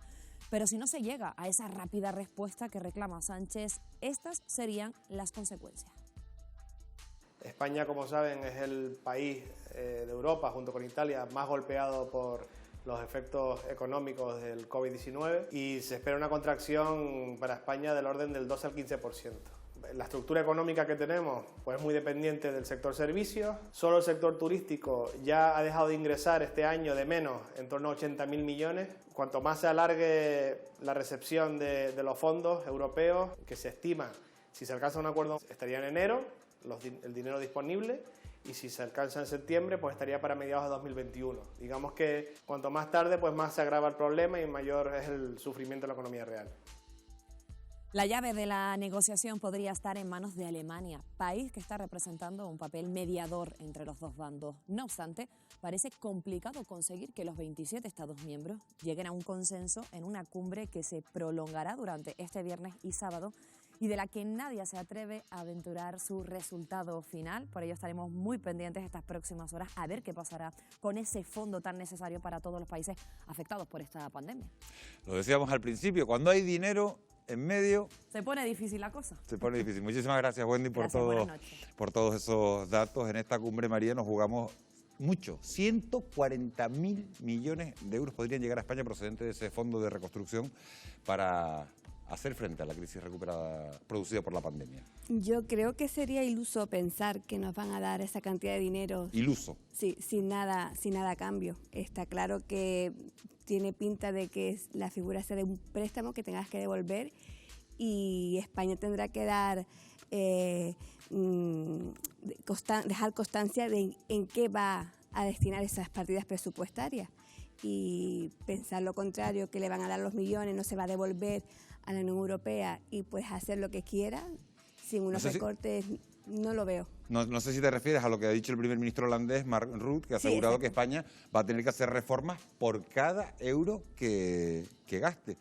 ¿Es una actitud desafiante del ministro holandés o crees que la llegada de ese fondo de rescate... España nunca ha sido bien vista por esos países porque ellos a nivel... Incluso la crisis tan grande que hubo en el año 2007 por todo el tema de la construcción, ellos apenas lo sufrieron y de hecho España se ve ahora mismo antes de entrar el COVID ya tenía unos déficits y no estaba cumpliendo con la normativa, siempre vamos detrás. Entonces ellos un poco dicen, siempre son los mismos los que se están llevando las partidas presupuestarias de la Unión Europea y tampoco sorprende esa actitud negativa hacia nosotros. Yo creo que ya, totalmente de acuerdo con María, ya las exigencias de reforma es algo histórico en el seno de la Unión Europea hacia los países del sur, Italia, España, bueno, ya Portugal, pues ya se las exigieron en su momento. Y yo creo que está claro que España terminará haciendo reformas. Yo creo que se terminará aceptando de una manera u otra estos préstamos, también totalmente de acuerdo, vía préstamos, quizás una parte vía subvenciones o transferencias directas, pero al final lo que yo creo que es el objetivo de la Unión Europea es que se aborde las tan exigidas y famosas reformas que tanto tiempo han pedido a España, ¿no? Nosotros tenemos un estado del bienestar que, entre otros pilares, se fundamenta en una sanidad universal, en un sistema de pensiones, de cuidado de las personas que así lo necesiten, de una educación, y eso evidentemente cuesta dinero. Los últimos años la deuda pública no ha parado de crecer. Es que estás hablando de reformas, María también ha utilizado la palabra reformas, pero reformas son ajustes, a fin de cuentas, Reformas son ajustes y entonces, ¿por dónde hay que empezar a recortar? Pues, ¿por dónde podría empezar España recortar o subir? A recortar? ¿Por dónde tendría que empezar a recortar el gobierno? Bueno, partidas exactas no me aventuro a decir, pero evidentemente esto ya no suena del pasado. ¿Y dónde se va a recortar? Pues aquí donde más se gasta. Gastos sociales, sanidad, lamentablemente, educación. Ya no suena esto ya del 2012. ¿Y qué va a ocurrir con los ingresos? Pues probablemente también tendrán que subir, es decir, tendremos que pagar más impuestos. Si estas fórmulas sí que ya están escritas, a diferencia del coronavirus, que no sabíamos lo que era y no sabíamos qué repercusiones iba a tener, las tan temidas reformas sí están escritas y no hay mucho más que hacer más que subir los ingresos y reducir los gastos. Vamos, habla Jonathan de recortes, ajustes, recortes, reformas, estaban utilizando esa palabra, y habla de recortes en sanidad. ¿La sanidad aguantaría recortes, un ajuste? ¿Se puede aguantar la sanidad española? Al comienzo de la pandemia, uno de los grandes problemas que había era que partíamos de un sistema sanitario universal, pero fuertemente debilitado por las políticas de recortes que se habían aplicado hasta ese momento. Eso llevó a que fundamentalmente, gracias a la responsabilidad profesional de los sanitarios, que en muchas ocasiones, no estando siquiera debidamente protegidos porque por falta de material, abordaron la implementación de actuaciones en contra de la pandemia. Yo creo que recortar en esto, una de las grandes cosas de las grandes lecciones que debemos aprender con la pandemia, es que el sistema sanitario universal hay que reforzarlo, hay que reforzarlo. ¿De dónde? No lo sé, eso se lo dejo a mis compañeros.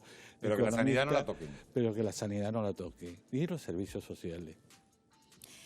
Hombre, está claro que la sanidad no se puede tocar y todo lo que esto nos está pasando nos ha hecho para valorar lo importante que es la sanidad, que son muy vulnerables a las enfermedades y es importantísima. La verdad es que es complicado. ¿Dónde se puede recortar entonces? No, entonces, quito el entonces. ¿Dónde se puede recortar? Podría decirlo, pero estoy en antena. ¿Eh?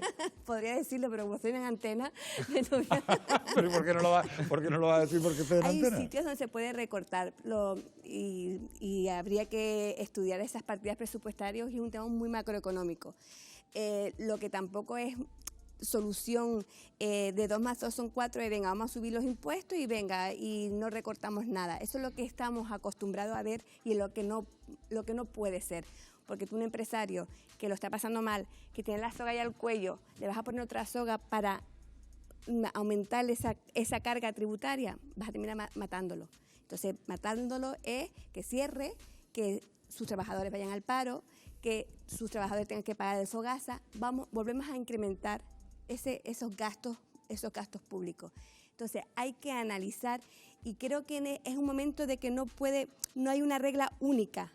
Hay que estudiar los sectores, hay que estudiar las empresas y hay que estudiar las características de cada una y para cada una buscar un remedio. Y no es tan difícil, no creo que sea tan difícil.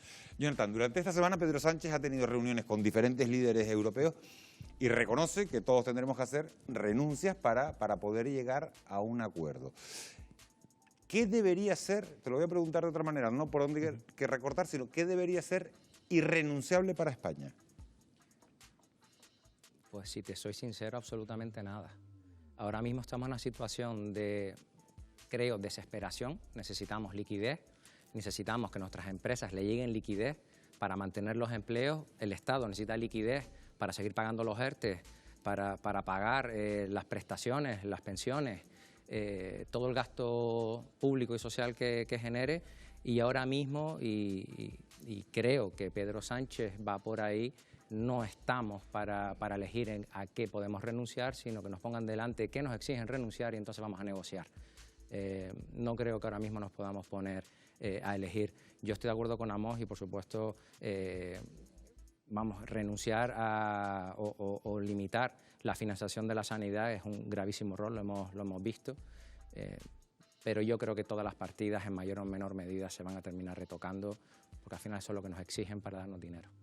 Pues con ese deseo de que no se produzcan recortes, que no haya que renunciar a nada, pero que lleguen los fondos para que las empresas puedan sanearse, vamos a poner punto final al programa de hoy. Jonathan Márquez, economista, muchísimas gracias por habernos acompañado, por haber estado con nosotros. María Mejía, muchas gracias por el estreno. Esperamos verte de nuevo por aquí. Gracias por habernos. Gracias por la invitación.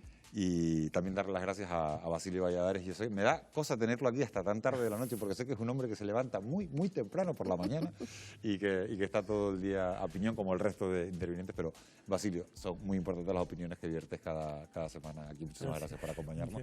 Y Amos García también, otro hombre que está... Y permíteme que invertir en salud no es un gasto, es una inversión en salud. Sí, señor. Amos García, gracias también por haber estado con nosotros en Fuera de Plano. Gracias a ustedes, sobre todo, por haber estado al otro lado de la pantalla un jueves más, porque para ustedes se hace el programa y es un auténtico placer encontrarlos ahí jueves tras jueves. Nosotros nos vamos, son las 12 menos 5 de la noche. Que tengan ustedes un muy feliz descanso y volvemos a encontrarnos la semana que viene. Buenas noches.